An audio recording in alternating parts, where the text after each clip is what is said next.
Hi, welcome to another episode of Tube Tests. Now, usually we test a bunch of tubes for microphones, but today we came across a pretty cool piece of gear, and we're here in Los Angeles with Dusk Bennett again, and we're checking out this Dytronics Tri-Chorus. Now, this is a really rare unit, and actually Dusk is setting it up, and we're going to test it out, but I've heard rumors that this could be, well, maybe kind of the key sound to a lot of major hits like Def Leppard, Robert Mutt Lange, etc. But those are rumors, and nothing's proven until we've tested it out. So we're going to check out how this sounds, and let's find out a little bit about what this Dytronics Tri-Chorus actually sounds like. Hold on, before you start, you told me in the car a little bit about what a Tri-Chorus is, and I'm not exactly the smartest guy when it comes to the technical side of stuff, but go ahead and kind of explain it because you kind of put it in a way that I understood it actually. So kind of give us a 15-second or a 30-second thing of what is a tri-chorus. To the best of my knowledge, what I know about these boxes is that the sound that you hear in a lot of 80s recordings, especially the 80s electric guitar sound, a lot of the sound that you hear in TV shows, pop music, it's very chorusy, almost to the point where it's too much.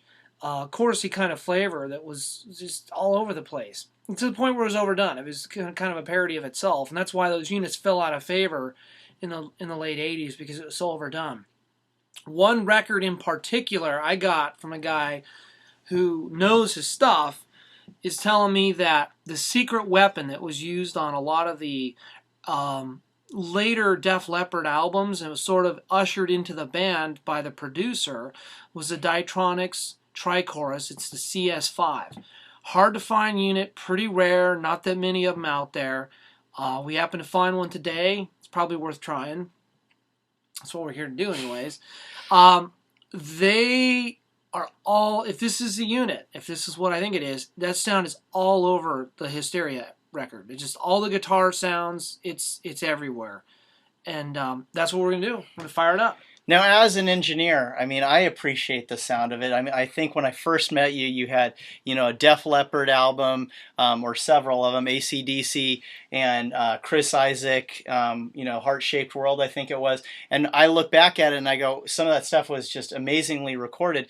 And we still sit here today trying to figure out how Mutt Lange got that sound. I haven't figured out a lot of the stuff. You say maybe it is in this little box, and maybe it's not. We don't know. We're going to test out this rumor. I think it's possible that a lot of the sounds that you hear on those albums are programmed in this box.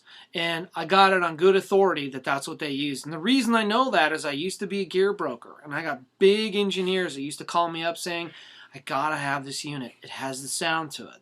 And at the time, I didn't know. I'm like, well, it makes this unit, so great. And they're like, dude, this is the unit to get if you want to have the chorus sound. So, I say let's try it out. Okay, let's try it out. I'm jonesing. Here we go. So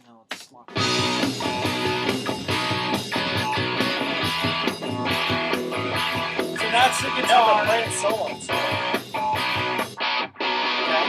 That's now. Oh my God, dude.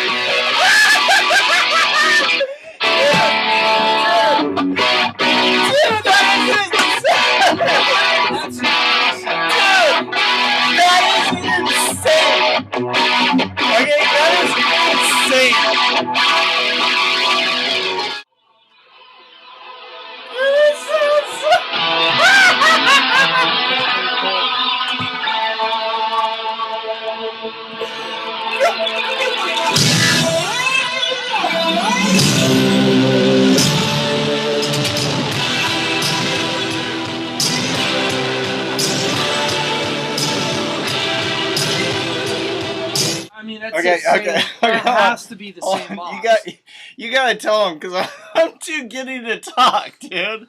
You tell him what you're hearing, okay? I don't know. I didn't make those records, but that box sounds like that was all over that stuff. I mean, it sounds like the real deal. I mean, I don't know how many guys are into Hysteria anymore, because it's that record kind of fell into disfavor amongst the pop music community, but you can't argue the fact it was a well produced record. It was well done, and the sound of that box matches the sonic signature of what I'm getting here.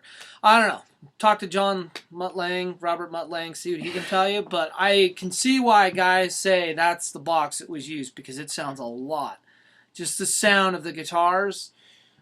We got 2 minutes into this thing. Well, what did you think? I mean, just putting it on a guitar that you already tracked for this song that you had. It's funny because this project, the whole idea was to go as organic as we can. Like, no effects, cut it as dry as we can. In this band in particular, the guitar player had issues with multi-tracking his stuff. He's really not into that.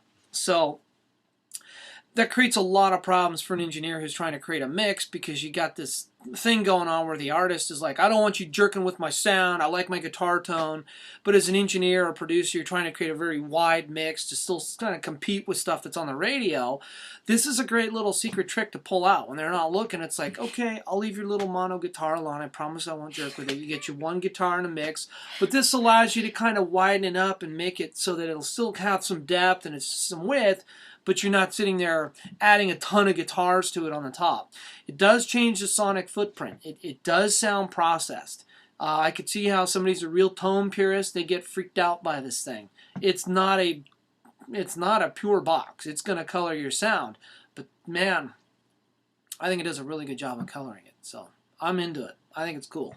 Wow. Well, thanks, Des, so much for pulling out the Dytronics. Tri-chorus. That, first of all, you cannot find on eBay. You can't find on Craigslist. It's pretty rare when they pop up. And they pretty much disappear. But we had a fine afternoon of at least, for the last 20 minutes listening to it.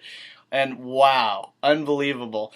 So we'll see you. I know it's not a tube piece of gear, but we call it gear test. I'm telling you, it's a gear test.